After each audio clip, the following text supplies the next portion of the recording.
What's up, guys? It's Chris here with Grinding Out part number 21. So as you can see, our streak has come to an end today. 20 days winning in a row, and 21st day we're losing, quite largely. Basically, we ran a $7 stack into a $7 effective stack into opponents' aces with kings. I thought I was ahead because he called my 3-bet, and the flop was nice and low, so we just got it in on the flop. I thought he had like queens or jacks. Nope, he had aces, so that was just a cooler. Nothing you can do. Move on. And that's all you can do. So we're just going to get into our little session here and try and make a little bit back.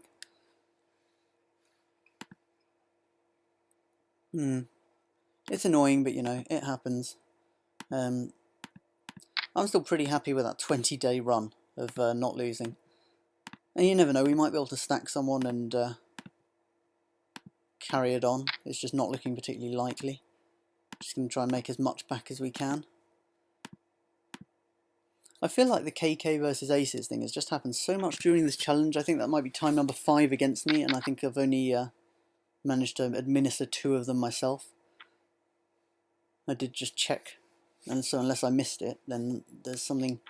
We've not been particularly lucky on the cooler front in that way. We've been good on the suck out front though, so I can't really complain. We've sucked out with queens versus kings twice. So I guess that evens it up a bit. But we are just going to move on. That's the bad part about being more deep stacked, I guess, is when you pick up a big hand and get coolered, you can lose a lot. But you know, shouldn't happen too much.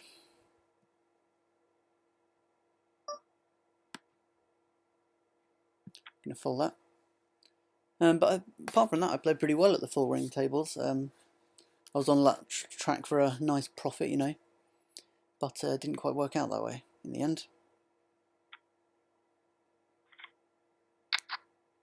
So we may be at 5.5 for slightly longer than expected, as that took us back down to $165 bankroll. So we still need another 7 stacks. Ace Jack, so big blind, Ace Jack, offsuit. No one's really short stacked at this table. So you get a raise there. Undergun raise, we're getting 2 to 1 on our money. Might call this, I think. It's a decent flop to... oh, I'm just going to fold. Not feeling like getting out of line there. Here, though, a squeeze is in order, I think. So we're going to make it big. And hope to take it down right here. I do like making these squeeze plays out of the big blind. There we go. It's a very effective play. As you can see, we just take down 40 cents profit without actually having to see a flop. And when you can take down 8 bigs without even seeing the flop, that's not bad. So really just on a recovery mission here to try and take as much money back as we can.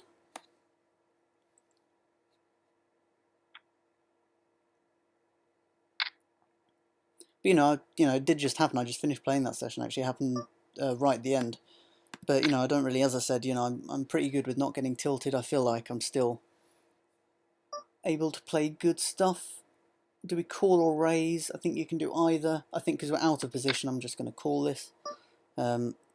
This is obviously a raise. This is a fold. 7, 8, 9. We've got a gut shot. We'll check it to the raiser. In a 3-way pot, we're going to fold 6s because we've got someone to act behind us. When he bets, what am I thinking? I think I might peel one off here, just because I feel like he's doing this with entire range. And that's obviously good for us. Although now a 9 makes us straight, so it could be a bad card. I think we're just going to call another street here now we've made top pair. It's a big bet. And he could have a 9, but I think we're just going to try and see the showdown. And he did indeed muck. King Jack. I just, you know, I just didn't feel like He had a 9.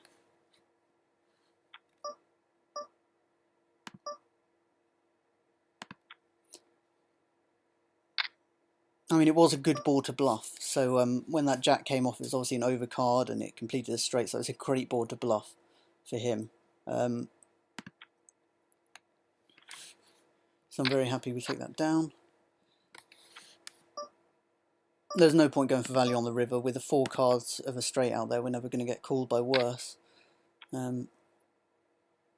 Probably not even King Jack if we make a bet there. We're not even going to get called by. Well, maybe at 5-L, I'm not quite sure. It's very unlikely you get called, I would say. Unless you're playing a wild player there. So with Queen 10, we are going to just see a flop there. That's good, I think, that's good. So we want to be betting this. Great flop for us. Really good. We're going to double barrel, straight and flush draws. Drawing to the second nut flush. Be difficult if we get raised here. We didn't, and we missed all of our draws. I'm not quite sure how, but I think today might be just a case of the not happening. When that board pairs, what do I put him on? When he's called twice, I think we're just going to give it up. I felt as if he might have a jack there, or an ace, and I don't think he's folding either in that spot. Ugh, so irritating when you get days like this. But we're just going to do as good as we can with what we get. If that's not much, then we're just going to have to make do. It's annoying though, particularly annoying because we're just coming out of that down, well, not downswing, break even. And you want to be avoiding the big coolers and run bad when you're doing that sort of thing, when you're coming out of a break even period. But you know, we're just going to keep going because I'm pretty sure that tomorrow's a new day, you know, well, I know tomorrow's a new day, and we can keep it going from there. Might just take a little longer to get up to 5-0 than it would have done before that cooler, but that's how it happens. Right, we've hit pretty good here though, and we'll call that just because there's a lot of people in behind us. I love this hand. Obviously we're calling here. I'm actually going to consider a raise, I think. Yeah, I'm going to consider a raise. I'm going to bet that, obviously. 5, 6, 7, 8. That's a betting hand. Oh, we're hitting some things now. Well, we're not hitting, but we're making some potential hands with those draws there. And yeah, sure, for a good price like that, we can definitely see the flop. It's the other thing, I've noted a distinct lack of set hitting today. Now I've swear it's been 20 plus pocket pairs I've played, and I don't think I've hit more than one set. It's just odd how it does seem like how luck fluctuates, because obviously luck's a part of the game in the short term, and for the last few days I've actually felt like we've been getting really lucky, and certainly the period before that we were getting really lucky. So I think it's just time for the reverse now. When we had that big heater in between 2 and 5-L, when we were sort of in between stakes, I felt like we were getting really lucky there. So I guess it's just an evening out of the luck, if that makes sense. And you've just got to be prepared for this sort of thing, as you know, when you play poker, because it does happen, and it can take a few thousand hands sometimes just to stop happening.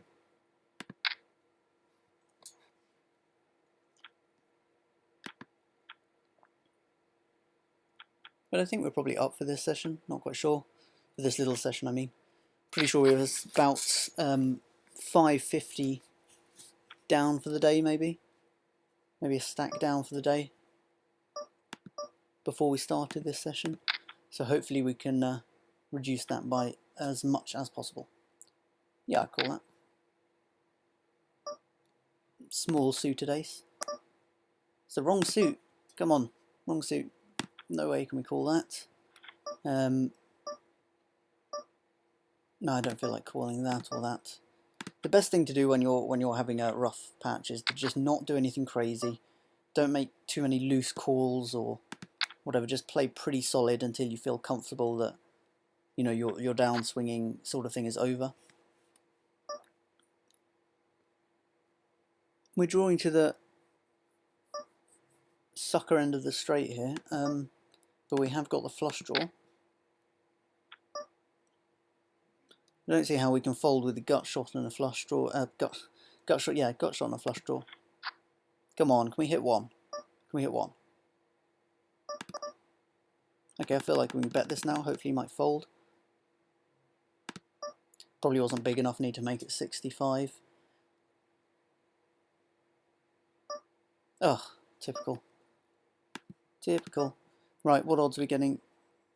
We have to call 428 into a 619. We're not getting good odds. You can see that right away. Oh, so annoying.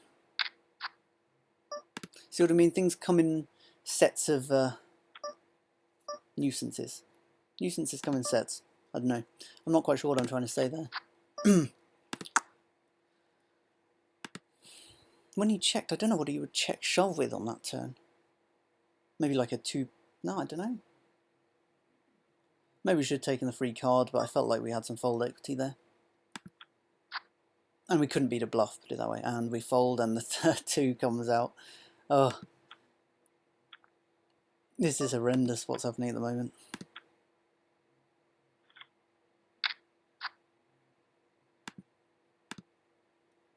But you can't make any tilt calls, you've just got to play solid best you can. I did have a nice little session at the deep stack tables earlier, so I might try that again. I was about $7 up, but that kind of got whittled away by the start of this downswing to about $2.50. But I did enjoy it, and I thought I played well until things started turning around on me. Bit tight fold. I don't like calling raises with unsuited baby aces from out of position, though. It's just a losing play in general. Okay, so we'll do sitting out here, and we can raise this as well.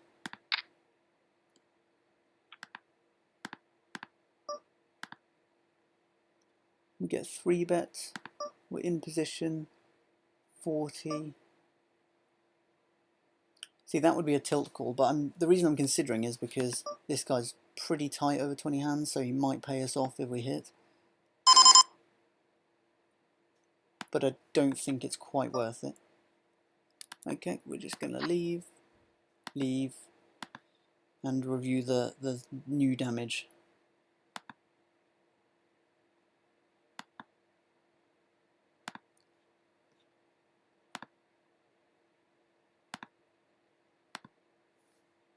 Yeah, so we lost more. Yeah, it's not been a good day. It's not been a good day overall. So that's what, like, yeah, nearly $6 down. But I think I played well still. I don't think I went on tilt. I'm happy with how I played, and we'll just go at it again tomorrow. I'll be doing the tournament tonight, so that will be also up tomorrow in a video.